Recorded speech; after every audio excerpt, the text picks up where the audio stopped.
spring, the best in the nation come together to compete for the title.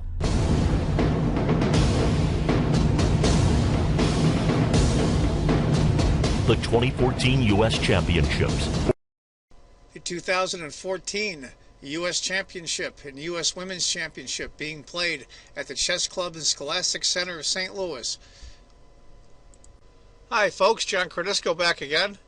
Another game from round 4 of the U.S. Chess Championship 2014, currently being played at the Scholastic Center, Chess Club and Scholastic Center, I should say, in St. Louis, Missouri, between Kamsky as white and Sergei Erenburg. I'm not too familiar with Sergei. I guess he's a Russian immigrant, or I should say Russian originally, lived in Israel for a while and now lives, I believe, in Virginia. Works for Capital One, I think they said, in Virginia. Pretty cool. And Kamsky is white. We all know Gada, of course, world-class elite player. Favorite in this tournament.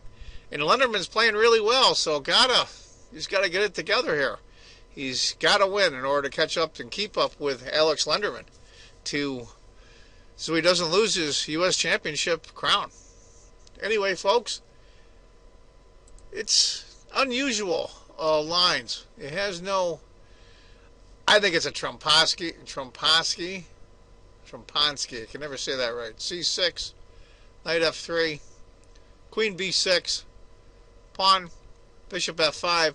Already it's really unusual, and I think that's what Gada wanted. Gada's a world-class player. Has been for a very long time, since he was young and as a teenager. And I believe he's 40 now, 40 or 41, so in chess, that's getting up there. I think Gada just wanted to get out of buck and just play, because he knows his chess skills are superior. He needs to win this game. He's got white, and if he falls farther behind, he's going to have a hard time catching up to the leader, Alex Lenderman. E3, E6, bishop takes, queen takes. Maybe a quarter pawn advantage for white on my Fritz 13 computer, which is running off screen. Knight e7. I think people were wondering why the knight didn't go here.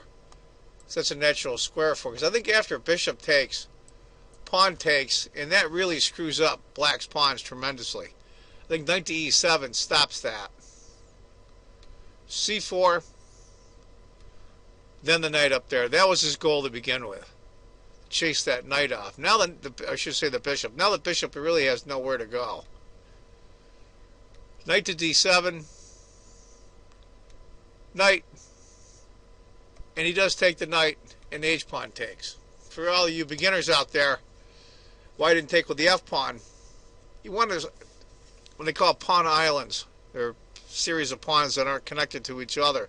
If he had taken with the f-pawn instead, then this would have been a pawn island here, in this area. And you want to always take towards the center. G6, E4, D takes, and knight takes. I heard a rule once, I'm not sure how true it is, but when you go to retake, you always take with a piece that's worth the least. In this case, the knight or the queen, it was the knight. I've heard that rule. Of course, all rules aren't etched in stone.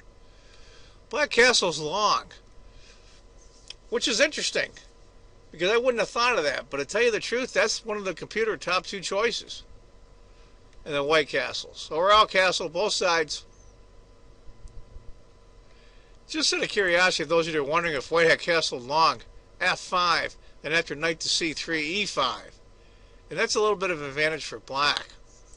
After white castles, e5 goes after the pawns right away. c5, hitting the queen. Queen comes back. Now that poor queen doesn't have many places to go.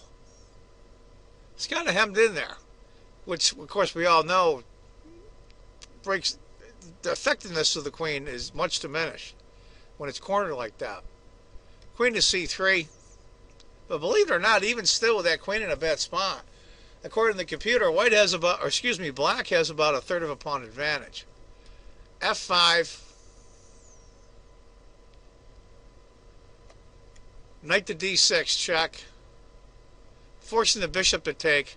Pawn takes, queen takes, d takes. I think white came out of that very well. It's got a small advantage on the computer, but I think white's in much better shape. Now all the pawns on the king side are connected. That d pawn's not isolated anymore. We're going to have to see how this works out. And we see two open files now. We see a semi-open file and an open file right here. That, I think, is a big deal. Black queen moves the queen off to e7. b4. Start marching those pawns down and try to break up that king side against the black king. King moves over to get out of the semi-open file here with the queen, which is later going to have probably major pieces on it, i.e. rooks. a4, just keep the pawn storm coming. Rook. Rook. Knight to f8. Pretty predictable moves in the last few moves anyway. Knight to b6 would have went b5. Pawn takes, pawn takes. With an over a point advantage, or almost a point advantage for white. After knight to f8, b5, c5, b6. Now the computer calls for a takes b6, and then rook a to b1, of course. I think this is where Sergei stumbled, at least a little. a6. Now that caused the computer to jump a little bit in white's favor, just a hair over a pawn, but these little inaccuracies add up definitely over time.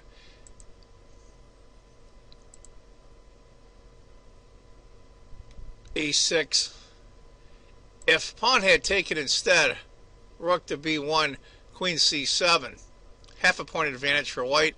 Doesn't seem like much, but they build up over time. After a6, rook a to d1. Knight to e6. Now you got to remember, these two squares now are no good to black in the defense of the king, and even for the king to escape. a5. Kamsky wants that sealed up. g5. Now black's tried his own pawn storm. You see that quite often when you're being attacked. He wants to go f4, just to bust up the pawns in front of white's king. It's basically a race when you have opposite side castling sometimes to push pawns to see you can disrupt the other guy first. Instead of g5, if he had played rook takes, rook to d8, rook takes, queen takes, that certainly brings down white's attack, but he's still almost got a point advantage. After g5, rook to d6. That's a good spot for that rook.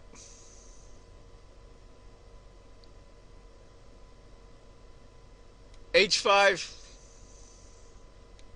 rook e to d1. Now this is where I think Sergei stumbles again. And it's a natural move too. A very natural move. It's not even in the top three choices of the computer. g4 is the choice of the computer to chase the knight off. And after knight to h4, knight to d4 for black. And that's f4. And the computer jumps to over 3.5. Now it's almost over 4-point advantage for white.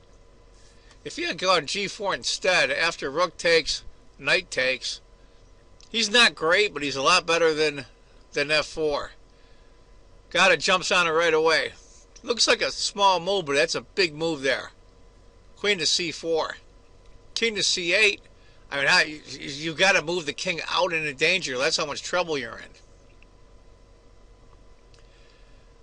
I mean, if you had gone knight to f8, pawn, queen, rook to c8, and you're doomed. King to c8. G takes, rook 1 to d5, and you're just piling up. Piling up. Queen to f7. Queen to g7 doesn't really do much, because after rook takes, rook, king, queen takes, you're absolutely doomed. You're down a piece for starters, and your king's in the middle of the board in front of white's queen. After queen f7, rook takes check.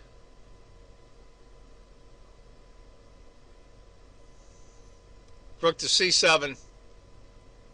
And that's where Sergei Erenburg from Virginia, originally from Russia and Israel, resigns. Give you an idea what would have happened after rook to c7. Rook to c8. Rook takes, queen takes,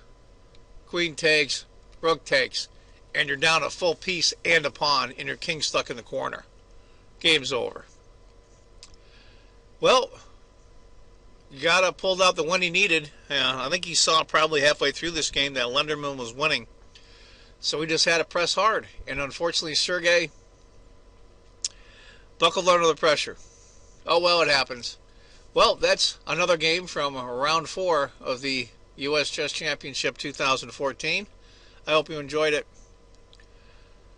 Other games will be coming up in the next few days. The tournament runs, I believe, from May 7th through the 20th. I think I have those dates wrong, but it's somewhere in there.